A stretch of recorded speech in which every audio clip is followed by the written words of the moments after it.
오늘 수요기도에 나오신 여러분들을 또 사랑하고 환영하고 축복합니다. 오늘 예배를 통해서 우리의 무너졌던 부분들이 회복되고 또 우리의 지쳤던 부분들이 다시 한번 회복하고 새 힘을 얻고 돌아갈 수 있었으면 좋겠습니다. 오늘은 고난을 극복하는 힘이라는 제목으로 하나님 말씀 증거하겠습니다. 제가 중학교 시절에 중학교를 다닐 때 항상 학교 끝나고 학원에 가기 전에 꼭 들렀던 곳이 있습니다. 제 기억으로는 아마 거의 매일 들렀던 것 같은데요. 오락실을 매일 갔습니다. 다들 아마 그 정도 가셨을 거예요. 오락실을 매일 갔는데 그 시절 오락실에 가면 꼭 제가 했던 것이 무엇이냐면 저는 비행기 게임 같은 걸 주로 했어요. 비행기 게임하고 또 하나는 요즘도 우리 중고등부 학생들이 많이 가지 않습니까? 동전 노래방을 많이 가잖아요. 그때 오락실에 가면은 아주 조그맣게 이렇게 동전 노래방이 생기기 시작했었을 그런 때였습니다. 동전 노래방에 가면은 원래는 노래방에 스트레스를 풀러 가잖아요. 그런데 저는 노래방에 가면 항상 스트레스를 받았어요. 왜냐면 이 같이 갔던 친구들하고 경쟁 의식이 느껴지다 보니까 내가 쟤보다는 잘 불러야 될 텐데 친구들하고 노래 부르다 보니까 은근 경쟁 심리가 생기더라고요. 그러니까 다른 친구들이 막 발라드 같은 이런 노래를 부르는데 저는 저 친구들의 콧대를 납작하게 해줄 만한 어떤 노래를 좀 불러봐야 되겠다. 찾아보니까 랩이 있더라고요. 랩. TV를 보니까 랩하는 가수들이 그렇게 멋있어 보여서 몇몇 곡들의 랩을 외워서 공전 노래방에서 하곤 했습니다. 제 딴에는 거울 보면서 막 연습도 하고 되게 멋있어 보였는데 친구들이 인정을 안 해주는 거예요. 랩에는 소질이 별로 없는가 보다. 그렇게 랩을 또 한동안 잊고 살다가 한 10여 년 전쯤부터 해갖고 TV 방송 프로그램을 통해서 랩을 하는 오디션들이 또 유행을 하기 시작하더라고요. 쇼미더머니라는 프로그램을 보신 적은 없으셔도 들어본 적은 있으실 거예요. 어르신들은 우리 조용필이나 알지 쇼미더머니가 무슨 머니냐 다 모르실 때가 많이 있으실 텐데 젊은 친구들이 잘 알려져 있지 않은 친구들이 랩하는 친구들이 막 나와서 오디션 경연 프로그램을 통해서 입상하고 그런 프로그램이에요. 지금까지 시즌이 11번이나 진행이 됐다라고 하는 것은 이 프로그램이 젊은 층들 사이에서 그만큼 인기가 있었다라고 하는 건데 그런데 제가 예전에 한 랩하는 래퍼를 봤는데 시즌 3 제가 검색해 보니까 시즌 3 때 나왔던 가수더라고요. 바스코라고 하는 가수가 있어요. 우리는 잘 모르셔도 괜찮습니다. 바스코라고 하는 가수가 있는데 이 사람이 처음에 이 프로그램에 딱 출연했을 때 엄청 유명한 사람이래요. 이미 언더그라운드 쪽에서는 이 사람을 모르는 사람이 없고 TV 프로그램에 딱 나왔을 때 오디션 그 심사하는 사람들조차도 이 사람이 굳이 오디션 프로그램에 나올 필요가 있는가, 이 사람이 진짜 대단한 사람이다, 얘가 최고야 라고 하면서 극찬했던 사람이 이 바스코라고 하는 사람이래요. 그래서 이 사람이 부른 노래를 얼마나 잘하는 사람인가 또 찾아보다가 이 사람이 부른 노래 중에 히어로라고 하는 노래가 있더라고요. 가사에서 굉장히 인상적인 부분이 있어서 가사를 한번 적어봤어요. 내게 안 된다고 하지마, 용기가 없다면 손을 잡아봐, I'll show you how to fly, 이렇게 돼 있는데 제가 랩을 할 수는 있지만 거룩한 강대상에서 또 할 수 없기 때문에 제가 사실은 들어보고 다시 왔어요. 오늘 강단에 올라오기 전에 다시 한번 들어보고 왔지만 할 수는 없습니다. 그런데 내게 안 된다고 하지마, 용기가 없다면 손을 잡아봐, 내가 너에게 하늘이 어떻게 나는지 알려줄게, 그렇게 보여줄게, 이런 가사죠. 계속해서 이 가사를 보다가 마음에 확 꽂히는 부분이 또 하나 있게 되는데 세상에 희망보다 포기가 먼저 나오는 것은 사전밖에 없어. 무슨 뜻이냐면 사전은 기억, 니은, 순으로 되어 있지 않습니까? 그러니까 희망은 맨 마지막에 나오고 사전밖에 포기가 먼저 나오는 것은 없다라는 뜻이죠. 가사가 굉장히 멋있어요. 참 우리가 살면서 포기할 이유도 없고 살면서 낙심할 이유도 없다. 그래도 여러 가지 상황 가운데 살고 있지만 그래도 우리가 희망을 포기하지 말고 살라라고 하는 노래의 메시지죠. 우리 인생에서 무슨 일을 만나든지 낙심하지 말고 포기하지 말고 기운을 내라라고 하는 노래 메시지예요. 이거는 아멘이 아니에요. 래퍼 가사이기 때문에. 그런데 한편으로 이런 생각이 들었어요. 이런 래퍼의 가사 쓴 것을 보면서 세상 사람들도 이런 식으로 희망을 노래할 줄 알고 세상에서 몸담고 살아가고 있는 사람들도 이 정도로 희망을, 소망을 마음속에 품고 살아가고 있는데 과연 예수 그리스도를 믿는 우리는 얼마나 소망을 품고 살아가고 있는가? 십자가를 내 마음에 꽂고 살아가는 우리는 희망과 소망을 얼마나 노래하고 있는가? 원래 이 희망이라고 하는 것은 절망에서 희망으로 넘어가고 낭망을 극복하고 새로운 환경으로 넘어가는 것은 예수 그리스도를 믿는 사람들의 특징과도 같은 것 아니에요? 그렇지 않습니까? 우리 주님께서 직접적으로 이 절망에서 극복하고 희망으로 나아가시는 것을 보여주신 것이기도 했습니다.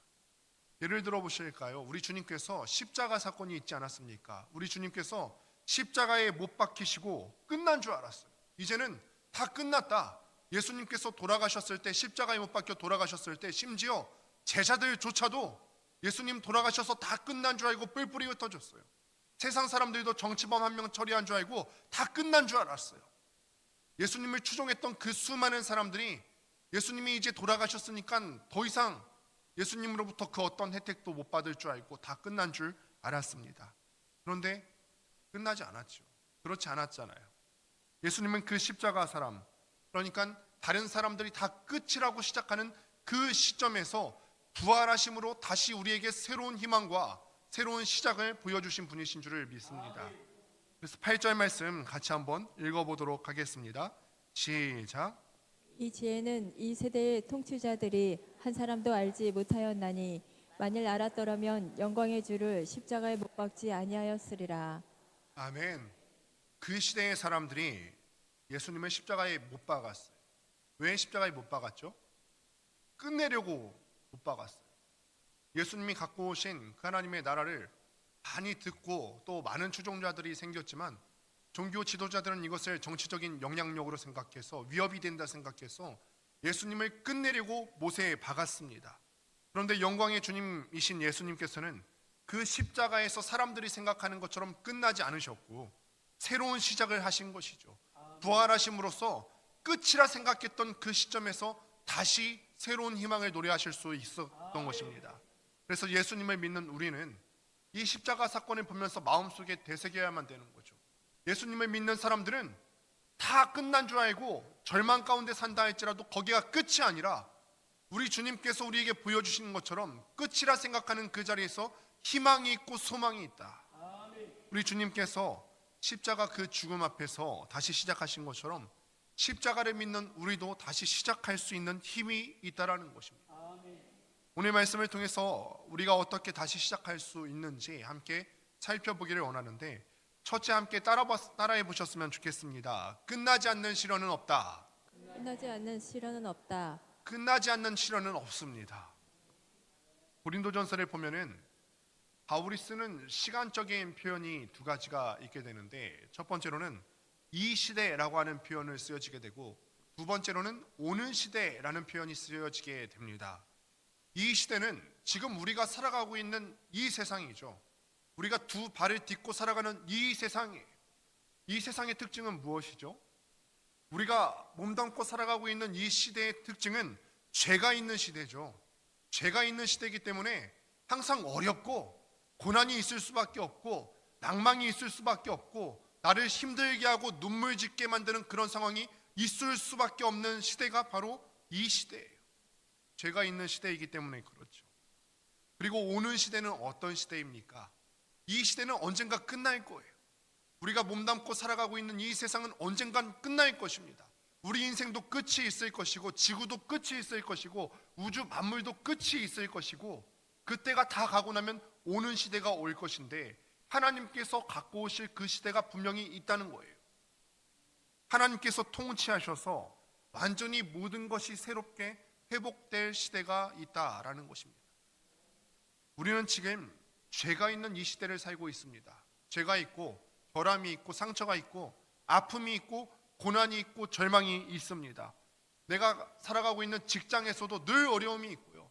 하나 넘어갔다 싶으면 다음 어려움이 또 있고요. 가정에서도 어려움이 있고요. 친한 친구 사이에서도 갈등이 일어날 수 있고 심지어는 예수 믿는 사람들의 공동체인 교회 내에서도 얼마든지 어려움이 있을 수가 있습니다.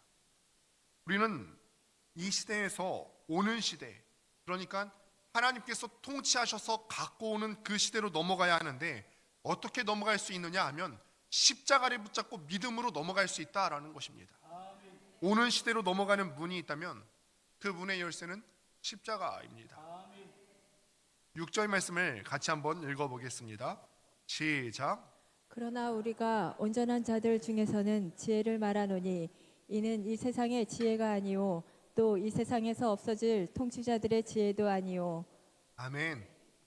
여기서 이 세상의 지혜라고 하는 것을 조금 더 원문에 가깝게 번역하자면 이 시대의 지혜라는 뜻입니다. 이 시대의 지혜입니다. 십자가는 어떤 것을 의미하냐면 이 시대의 지혜가 아니라 앞으로 하나님께서 갖고 오실 그 통치하는 그 시대가 있는데 그 시대의 지혜가 바로 십자가입니다. 그래서 우리가 십자가를 믿는다, 예수님을 믿는다라고 하는 것이 무슨 뜻이냐면 우리가 지금은 비록 이 땅에서 살아가면서 힘듦을 경험하고 좌절을 경험하고 낭망을 경험하고 어려움을 경험하고 이런 절망이 가득한 시대를 살아가고 있지만 언젠가는 하나님께서 통치하실 그 시대가 반드시 올 것이다. 거기에는 영생이 있고요. 거기에는 이 시대에는 있는 아픔은 없고 이 시대에는 절망이 있지만 올 시대에는 어려움이 없고 하나님이 통치하시는 그 시대가 반드시 올 것임을 믿는 것입니다. 이것이 바로 십자가가 우리에게 주는 지혜죠. 그래서 예수를 믿는 우리에게는 영원히 지속될 고난 따위는 없는 것입니다. 언젠가는 반드시 다 끝이 나게 되어 있습니다. 오늘 내가 살아갈 이유라고 하는 책이 있습니다. 위지안이라고 하는 사람이 쓴, 중국인이 쓴 책인데 이 사람이 굉장히 총명했던 사람이에요. 굉장히 유식했던 사람이고 30세 때 세계 100대 대학 안에 들어가는 교수직에 임용이 돼서 또 열심히 자기의 앞날에 창창한 남날을 꿈꾸면서 살아갔던 그런 유망한 사람이었습니다. 그래서 교수직을 맡아서 가게 돼서 인생이 다 잘 풀린 줄 알았어요. 그렇지 않습니까? 30대 때요, 세계 100대 대학 안에 들어가는 그 대학에 정식 교수로 임용 가는 거 쉽지 않은 일이잖아요. 그래서 인생이 다 잘 풀릴 줄 알았어요. 그런데 문제가 생겼는데 그만 그 육체 가운데 덜컥 암에 걸려버린 거예요. 당신 살 날이 멀지 않았어 시한부 판정을 받게 되었습니다. 그러다가 이 사람이 책을 쓰게 된 것이 바로 이 제목이에요. 오늘 내가 살아갈 이유. 거기서 그는 이렇게 이야기합니다. 내가 책을 쓰는 이유는 하나다. 사람들에게 꼭 이 말을 해주고 싶어서 썼다. 그 어떤 고통도, 그 어떤 어려움도, 그 어떤 고난도 결국에는 다 끝이 있고 다 지나간다. 실패나 이별이나 마음의 상처, 우리가 마음의 상처를 많이 받지 않습니까? 이런 마음의 상처 같은 것들도 다 지나간다라는 거예요. 다 이런 흘러가는 구름이다라고 하는 표현을 썼습니다. 자기가 지금 심지어 어떤 상태냐면 암에 걸려서 시한부 판정을 받았어요. 이 좌절감이 얼마나 컸겠어요. 자기는 다 잘 풀릴 줄 알았고 정식 교수로 임용되어서 다 희망찬 미래만 꿈꾸고 있었는데 희망이 꺾이는 절망만큼 낙담되는 것이 있습니까? 그런데 이런 모든 것들이 잠깐만 나를 힘들게 하는 것들이다라고 얘기하는 거예요.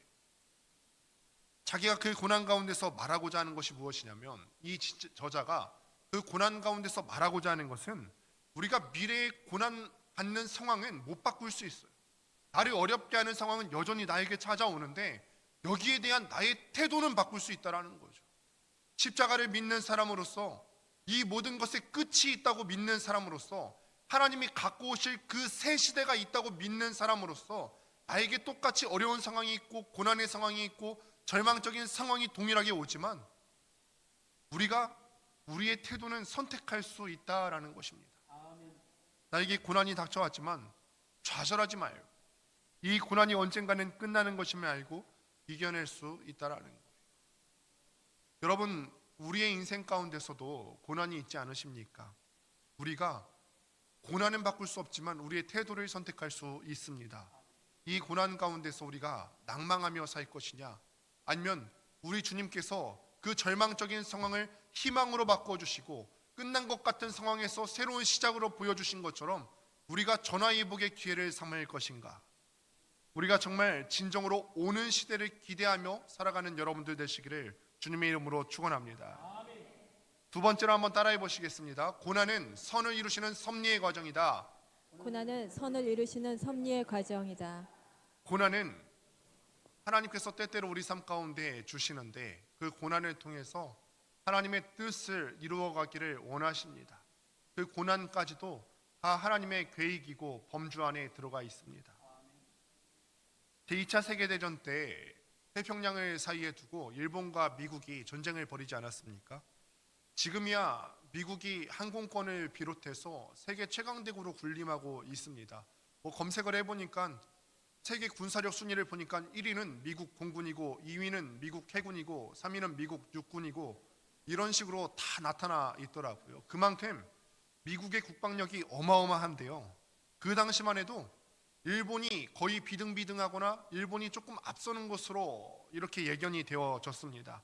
미국은 그때는 계속해서 군비를 제공해주는 자원에는 일본보다 앞설 수 있는 것이 별로 없었어요. 털털거리는 전투기고 일본이 최신의 전투기를 갖고 있어서 제공권에서도 일본이 앞서고 있었다 합니다. 그렇게 전쟁을 하는데 참 놀라운 일이 벌어졌어요. 전쟁 시작 당시에 미국 사람들이 일본을 굉장히 두려워했다고 합니다. 카미카제 무섭지 않습니까? 비행기를 끌고 들어가서 적 항공모함에 미국 항공모함에 자살 특공대로 들이받는 거예요. 심지어 일본군 조종사들이 항공기를 몰고서 미국 항공모함에 자폭하는데 조종사들이 딴 생각하지 못하도록 갈 때만큼만 기름을 주고 올 때까지 충분한 기름을 주지 않아서 도망가지도 못하게 그렇게 해놓았어요. 갈 때 충분한 기름만 넣어주는 거죠. 기름이 없어서 어차피 돌아오지도 못합니다. 미국 입장에서는 얼마나 무섭습니까? 거기다가 우길승천기가 미국 사람들에게는 그렇게 공포의 표식이었대요. 우리나라는 우길승천기 보면 열불이 나지 않습니까? 화가 나고 축구 경기장에도 그런 거 걸어놓으면 어디서 이런 걸 걸어놓냐고, 달걀 후라이에 케찹 뿌려놓은 것 같은 그런 느낌. 우리는 굉장히 우습게 여겨요, 우길승천기. 근데 그때 당시에는 미국 사람들이 우길승천기를 굉장히 무서워했대요.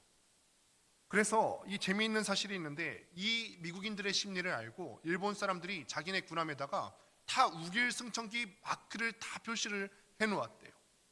그런데 이렇게 새겨놓아서 미국 사람들이 겁을 먹고 다 분리해 줄 줄을 알았는데 오히려 그것이 일본 배가 표적이 되기 쉽게 해놓았다는 거예요. 가뜩이나 전투기 성능도 안 좋아서 조준이 힘든데 배에 시뻘겋게 조준점 하나를 딱 표시해 놓은 거예요. 그러니까 이게 버튼만 누르면 되는 거였는데 이게 우스갯소리가 아니라 실제로 이런 이야기가 있었다고 합니다. 전화위복이죠. 지금까지는 이 우길승천기가 공포의 표식이었어요. 그런데 이 공포의 표식이 오히려 전쟁을 유리하게 만드는 그런 표식이 될 줄을 누가 알았겠습니까? 하나님께서 고난을 통해서 우리의 인생을 이루어 가시는 방식도 이와 유사한 부분들이 분명히 있습니다. 8절 말씀을 다시 한번 같이 읽어보겠습니다. 함께 읽습니다. 시작. 이 지혜는 이 세대의 통치자들이 한 사람도 알지 못하였나니 만일 알았더라면 영광의 주를 십자가에 못 박지 아니하였으리라. 아멘. 우리 주님께서 십자가에 못 박혀서 끝난 줄 알았는데 우리 주님께서 부활하시고 난 다음에 받는 칭호가 영광의 주라고 하는 표현을 받으셨습니다. 아멘. 영광의 주라고 하는 것은 원래는 하나님께만 사용되는 표현이에요. 하나님께만 사용되는 그 단어가 영광의 주라고 하는 표현이에요. 그런데 신기하지 않습니까? 사람들이 예수님을 반란 자라고 하는 죄목을 달아서 십자가에 못 박여 달아서 죽였어요. 다 끝난 줄 알았습니다. 이스라엘의 대제사장들과 정치 지도자들과 로마의 관원들이 이 사람은 반란자다, 그리고 만천하에 보여주기 위해서 십자가에 달아서 너희들 이거 봐봐, 로마의 반란을 꿈꾸면 이렇게 되는 거야 하고 예수님을 십자가에 못 박아서 죽임으로써 다 끝난 줄 알았어요. 그런데 예수님이 오히려 부활하심으로써 이 십자가 사건이 오히려 예수님이 하나님이심을 드러내는 계기가 되었다는 거예요. 누가 죽었다가 부활할 수 있겠습니까? 육신이 죽었는데 3일 만에 누가 부활할 수 있겠어요? 하나님이시니까 부활하실 수 있는 거 아닙니까? 예수님께서 비록 이 땅에 육신을 입고 오셔서 죽임을 당하셨지만 하나님이시기 때문에 3일 만에 부활하셨다는 거죠. 사람들은 이것을 본보기 삼아서 끝이라는 것을 보여주고 싶어 했는데 오히려 예수님께서는 이 십자가 사건을 통해서 자신이 하나님이라는 사실을 만천하에 드러내 보이셨어요. 그래서 고린도전서 오늘 본문 말씀에 표현하기를 이 십자가에서 달려 돌아가신 주는 영광의 주시다. 영광의 주다. 로마 관원들은 생각지 못했죠. 그냥 정치범 하나 잡은 줄 알았어요. 그런데 이 고난이 오히려 예수님이 하나님이심을 드러내는 결정적인 증거가 되었다는 사실입니다. 로마 사람들은 예수님을 죽이고 나서 끝났다, 다 끝났어. 그런데 예수님은 살아나셔서 자신이 하나님이심을 드러내는 결정적인 사건이 되었다는 것입니다. 예전에 한 농부가 당나귀를 길렀다고 합니다. 그런데 이 당나귀가 늙고 병들어서 음식만 축내는 거예요. 그래서 이 농부가 고민했습니다. 마음이 약해서 차마 자신이 직접 죽이지는 못하고, 그래서 결정한 게 마을에 안 쓰는 우물이 하나 있는데 거기에 넣어서 죽여버리기로 했어요. 그래서 당나귀를 그 우물 안에 던져놓고 흙을 파서 우물을 계속 가득 채워 넣었습니다. 계속해서 흙을 채워 넣어서 묻어버리려고 한 거죠. 그런데 얼마 지나지 않아서 다 채워 넣었을 때쯤에 우물 안을 들여다보니까 그 당나귀가 위를 한번 흘낏 보더니 쌓아놓은 흙을 밟고 밖으로 튀어나와 버렸다는 거예요. 위에서 계속 흙이 떨어지는데 가만히 있으면 죽을 건데 이 당나귀가 계속 떨어지는 흙을 내딛고 일어서서 마침내 그 우물 밖으로 뛰어나왔다는 것입니다. 여러분, 하나님께서 우리에게 주시는 고난이 마치 이와 같습니다. 흙이 위에서 떨어질 때 하나님께서 우리에게 주시는 고난은 너희 고난받아서 한번 죽어봐라, 그런 뜻에서 주시는 고난이 아니에요. 주님께서 우리의 삶 가운데 어떤 어려움을 주시고 어떤 역경을 주실 때는 너희가 이런 어려움 속에서도 나를 의지하면서 이겨냈으면 좋겠어 하는 하나님의 마음이 담겨 있는 것이고, 우리가 끝장나는 그 사건이 되는 것이 아니라 우리가 이 가운데서 더욱더 단련되어지고 정금과 같이 단련되어 나오기를 기대하시는 하나님의 마음이 이 고난 가운데 있다라는 거예요. 밟고 디디고 일어서라는 것입니다. 하나님의 섭리를 이루라는 것이죠. 여러분, 삶 가운데 고난이 있으십니까? 어려움이 있으십니까? 많은 어려움이 있죠. 사람 관계에서도, 건강에서도, 또 가정생활에서도, 경제적인 문제에서도 우리 삶 가운데는 수많은 어려움이 있고, 우리는 이런 상황 가운데서 하나님께 질문을 던집니다. 하나님이 살아계시고 내가 하나님을 신실하게 믿는데 나에게 이렇게 고난을 주시는 이유가 무엇입니까? 그런데 이 시간에 우리가 하나님의 마음을 알아들였으면 좋겠습니다. 이것은 너를 끝내려고 주는 그런 고난이 아니다. 밟고 일어섰으면 좋겠다. 이것을 통해서 더욱더 단련되어 나왔으면 좋겠다. 이 사건을 통해서 정금과 같이 네가 나왔으면 좋겠다. 디디고 일어서는 여러분들 될 수 있게 되기를 간절히 소망합니다. 말씀을 맺습니다. 저는 여러분들에게 기복주의 신앙을 이야기하는 것이 아니에요. 그저 고통을 이겨내라, 힘듦이 있어도 긍정의 힘으로 다 믿어라, 이렇게 말씀드리는 것이 아니에요. 잘 들어보시기를 바랍니다. 우리 기독교의 기본 원리가 무엇입니까? 우리가 하나님께서 이 세상을 창조하셨는데 세상을 창조하신 가운데서 우리가 죄 때문에 타락했고 우리를 구하시려 예수님께서 십자가를 지시고 돌아가셨다. 그 예수님을 믿으면 영생을 얻는다. 이거 아닙니까? 우리가 십자가에 달리신 예수님을 믿으면 영생을 얻는다. 최종적으로 우리가 영생을 얻으려는 거예요. 고통이 없고 기쁨만 가득한 영생이 예수님을 믿으면 기쁨의 그 시대가 온다는 거예요. 하나님께서 갖고 오시는 그 올 시대가 분명히 있다라는 거예요. 이것을 우리가 분명히 믿었으면 좋겠습니다. 이것을 믿는 사람에게는 지금 당하는 고통이 영원하지 않습니다. 언젠가 끝난다는 사실을 우리가 알고 있습니다. 오히려 지금 당하는 고통이 우리 주님을 더욱더 신실하게 믿는 계기가 되어서 내가 더 성숙하게 되어서 하나님이 갖고 올 시대, 하나님이 통치하시는 그 시대에 합당한 사람이 되게끔 내가 만들어지게 되겠지요. 여러분, 우리가 이것을 믿었으면 좋겠습니다. 하나님이 갖고 오시는 시대가 있습니다. 언젠가는 우리가 밟고 있는 이 땅의 시대가 끝이 나게 될 것인데 그 시대가 끝이 남과 동시에 우리의 고난도 끝나게 될 것이고 우리의 어려움도 끝나게 될 것입니다. 중요한 것은 고난이 처하고 어려움이 있는 이 시대 가운데서 우리가 이 고난을 딛고 얼마나 더 단단한 사람으로 성숙되어져 가는가.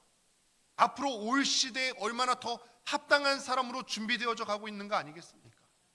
그러니 지금 이 시간에 말씀을 듣고 있는 여러분들 삶 가운데서도 낭망이 있고 어려움이 있다면 이것에 좌절하지 마시고 태도를 선택하셔서 이것을 하나님의 섭리로 믿고 우리의 성숙하는 계기로 삼으시는 여러분들 되시기를 주님의 이름으로 축원합니다.